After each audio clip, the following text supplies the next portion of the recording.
let's move on to section 3, student speech protections, right? This section, again, you guys are noticing a pattern here, right? Each section is divided up into subparts that are kind of highlighting the main ideas in each section, right? Here, the 3 things I want us to talk about. Why protect free speech? What is speech, as the Constitution defines it? And then how do we balance individual speakers' interests against broader government interests? That's the big one in this section. That's the big question, right? So let's knock out the first 2 very, very easily in the beginning, right? Let's start with the text, as we always do, right? Our first major tool for interpreting the Constitution. Congress shall make... Actually, you know what? I'm talking a lot. Can someone read this for me? Congress shall make no law respecting an establishment of religion or prohibiting the free exercise thereof, for abridging the freedom of speech or the press, or the right of the people peaceably to assemble and to petition the government for redress of grievances. Great, right? So there we have grapes, right? What grapes? What is grapes? The first 5. No, you're right. The clauses within the First Amendment. Right, exactly. The clauses, the protections within the First Amendment. So what does grapes stand for? It takes them out of order, but it's a nice mnemonic device. Grievances, religion, assembly, petition,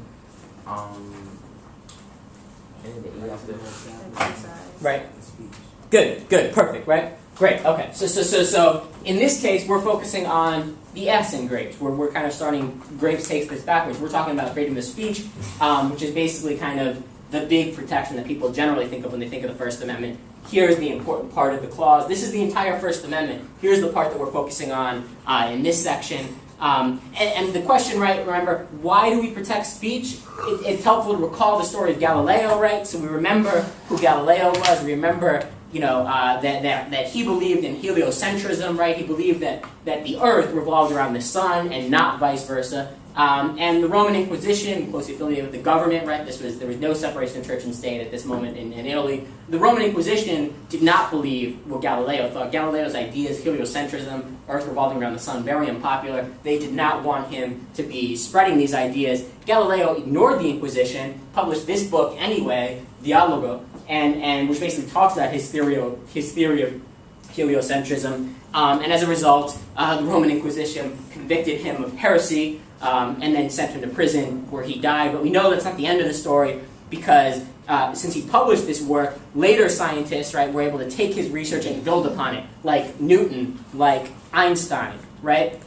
And so the point of Galileo's story is that free speech, right, by protecting free speech, even unpopular speech, we can promote knowledge and increase the pace of scientific discovery, right? Terence called this kind of the diversity of ideas rationale, and that's exactly right. That's, I think, how we should think about one of the main purposes of why we protect free speech, right? The idea that that the more ideas that we can get out there, the more that people will have access to those ideas and be able to build on those ideas, right? So even if they're unpopular right now, we should protect it anyway, let it get out there, and find out, if it's going to lead to something better, right? This is the reason why, for instance, I have an interest in protecting Snooki or Drake, right? Remember we talked about unpopular speakers or speakers that make Mr. Riley nauseous, right? It's still, I have an interest in protecting their speech so that maybe one day, even though I doubt it, it will lead to something productive like Galileo's unpopular speech, right? So that's why we protect it. What does the Constitution mean by free speech? Well, there's some obvious examples, right? Anything that uses words is probably speech, right? Spoken verbal messages, written verbal messages are speech, right? There's also less obvious examples of speech that we know, right? So Jimi Hendrix's rendition of the Star-Spangled Banner. No words, right? But still a message, right? A message, and really a message about the country, right? He's playing the Star-Spangled Banner in a very, very unique way, right, at Woodstock. So that still counts as speech under the First Amendment, even though we don't have any words to it. Flag burning is another important example of speech, right? No words to it, even maybe no sounds, but the image itself still conveys a message, so it's speech. The point here is one you're all familiar with. It's that speech in the Constitution really means expression, and therefore freedom of speech really means freedom of expression.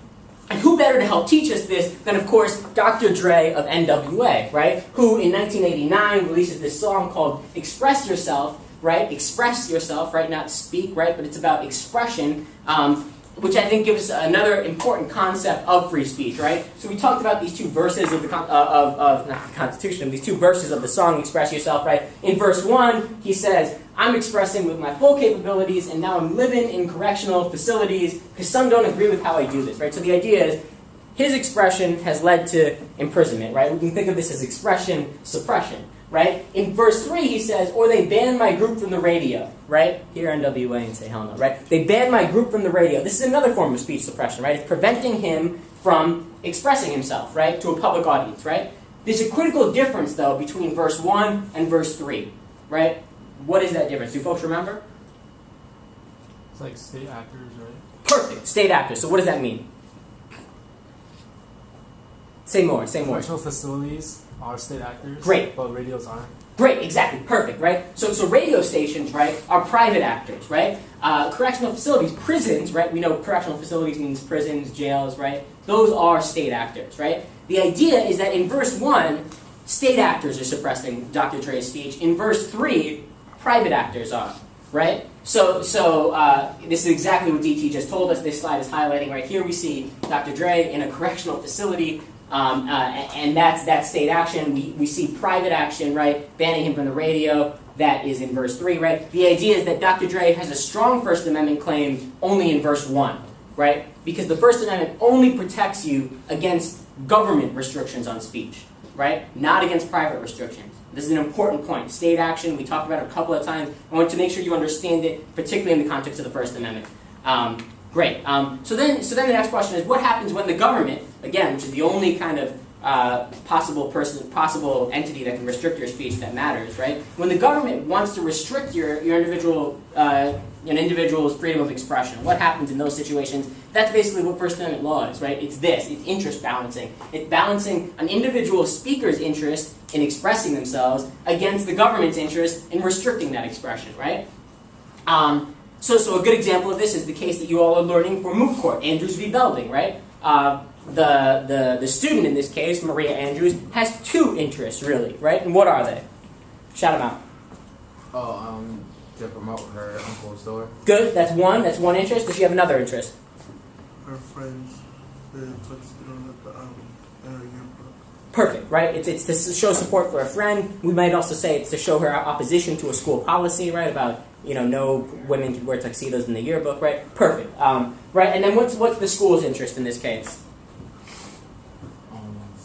Substantial disruption or something like that? Right, so that's the Tinker test, right? And the idea is the school's basically saying they want to promote a safe and orderly learning environment. We can't have women wearing tuxedos around school. It will create chaos, right? Or at least that's an exaggerated view of what the school is thinking. By the way, just out of curiosity, which of these interests that the student has is stronger? Promoting the uncle's tuxedo shop or expressing opposition to an official school policy? Which one do we think is a stronger First Amendment interest? Is that first one? The first one, okay. The first one is which one? Freedom to express her opposition to an official school policy by wearing certain clothes. Right, and why do we think that's stronger under the First Amendment than the other one? Because First Amendment protects political views, like... Good, exactly, right? Because one of the main purposes of the First Amendment is to protect kind of political expression, right? Perfect, great job, Robert. Okay. So then the next question, if we know that it's all about interest balancing, that this is how we evaluate First Amendment questions, what is an individual's interest, what is the government's interest, if that's what this is all about, how strong does the government's interest need to be before it can restrict an individual's freedom of expression, right? That's the question. That's the ultimate question under the First Amendment, right? And we know that there are certain interests where the government has a very, very, very good reason, right? In general, right, if the government is trying to prevent obscene speech, right, speech with no artistic, literary, political value, right, useless speech and offensive speech, right, then that's a good interest, we say, for the government, generally. Fighting words, right? If the government wants to prevent people from engaging in speech that's going to provoke fights, that's also a good reason, right? And then a third and kind of related reason, incitement of imminent lawless activity. That's another area where the government has a very, very strong constitutional interest in preventing speech and restricting speech, right? And so this basically means incitement of imminent lawless activity. This means,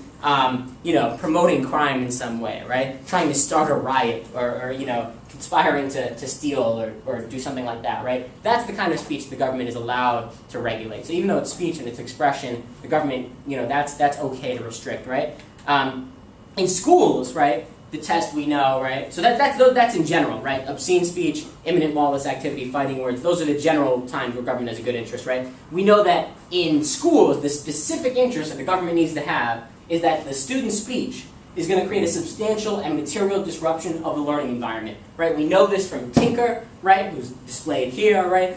This is when the school has a strong interest in restricting student speech, right? This is a diagram that you have in your notes, right? This kind of goes through the student's interest in all of these cases, these that you read under the First Amendment unit, and then the school's interest in each of these cases. And it talks about whether the school has a high interest or a low interest. It talks about whether the student has a high interest or a low interest. Learn these. I'm not going to go over them now. We're not going to go through them individually. But it's important that you are able to go through all of these cases and identify what the student's interest is and what the school's interest is and whether those interests are strong or weak. Let's just take a couple of highlights. Tinker is kind of the center of gravity in this unit. Tinker is where all the money is in this unit. Why? Because Tinker is where we get the substantial or material disruption test, right? So here we see Mary Beth Tinker, 13 years old, nice, sweet, politically active Midwestern girl, right? She's not hurting anybody, right? She's wearing a black armband. She's taking a vow of silence. She's upset about the violence going on in Vietnam, right? Silent political protest, the Supreme Court says, is not sufficiently disruptive that the school can regulate it. The school can't restrict silent political protest because it's not hurting anybody. It's not creating a substantial or material disruption, right? A student's interest in silent political protest thus trumps government restrictions on speech, right? Very easy, right? Let's move on, though. What about this guy, right? What about Matthew Fraser, this kind of shady-looking, straight out of the Breakfast Club type character, right? What about this guy, right? He's making a sexually explicit speech to the entire student body, right? Is that a legitimate interest? No. No, right? The Supreme Court says no, right? The Supreme Court says that here, the school has a legitimate interest in restricting his speech, right? Because his speech is creating a substantial or material disruption. And under Tinker, we know that that gives the school the right to restrict his speech. What about this recent case, 2007, Morse v. Frederick, the bong hits for Jesus case, right? What did the court say here? It was not politically. I think that's part of it. You can say that, yeah, sure. So it's not politically what? I forgot the word. Salient, relevant. Relevant. Right, okay, right. The idea is that this sign that we see here, bong hits for Jesus, that's not relevant political commentary, right? Henry, what did the court say that this kind of speech was doing? It was sufficiently disruptive. Right, it was sufficiently disruptive, but what was the actual speech itself doing? Drug use. Right, the court said that it was promoting drug use, right? Did everybody in the court agree with that interpretation? No. No. So Justice Stevens is a dissent, and what does he say in dissent, Henry? It was nonsense. It was nonsense, right? Justice Stevens is saying, right, 90 years old, he's saying, I don't know what the heck bong hits for Jesus means, but I don't know what it means. I think most people don't know what it means. You know, that doesn't mean we should restrict it because we don't know what it means. He's saying it takes a certain kind of stretch from the part of the reader to think that this is promoting drug use, right? And so it's important to realize that, you know, courts will disagree about what a student's interest is, right? And on your exam, you're going to have certain fact patterns that you'll see, and it's going to be on you to make the case, well, this is what the student's interest really is, right? And there may be disagreement, but you're going to get the points in the exam for really showing me that that's what the student's interest is, for really arguing well why that's what the student's actual interest is, right? So this is a case where it's disagreeable. Another important fact of this case, right? This happened on school property or off school property? Off school property. Off school property, right? Where did it happen? Field trip. Right, field trip, right? And what was the field trip to? Do folks remember? To the Olympics. Right, exactly. It was across the street from the school. They were looking at the Olympic torch go by, right? And so in this particular case, we're finding that the Tinker test extends even beyond the classroom, right? Even off of school grounds, right? Across the street from the school, we're still close by, but it's still, the idea is Tinker still applies to student speech off of school property. That's important to remember, right? That's a big leap here, right? Great, so that's student speech protections. Learn those, go through the important cases, learn the student's interest and the government's interest in each case. Let's jump into freedom of the press.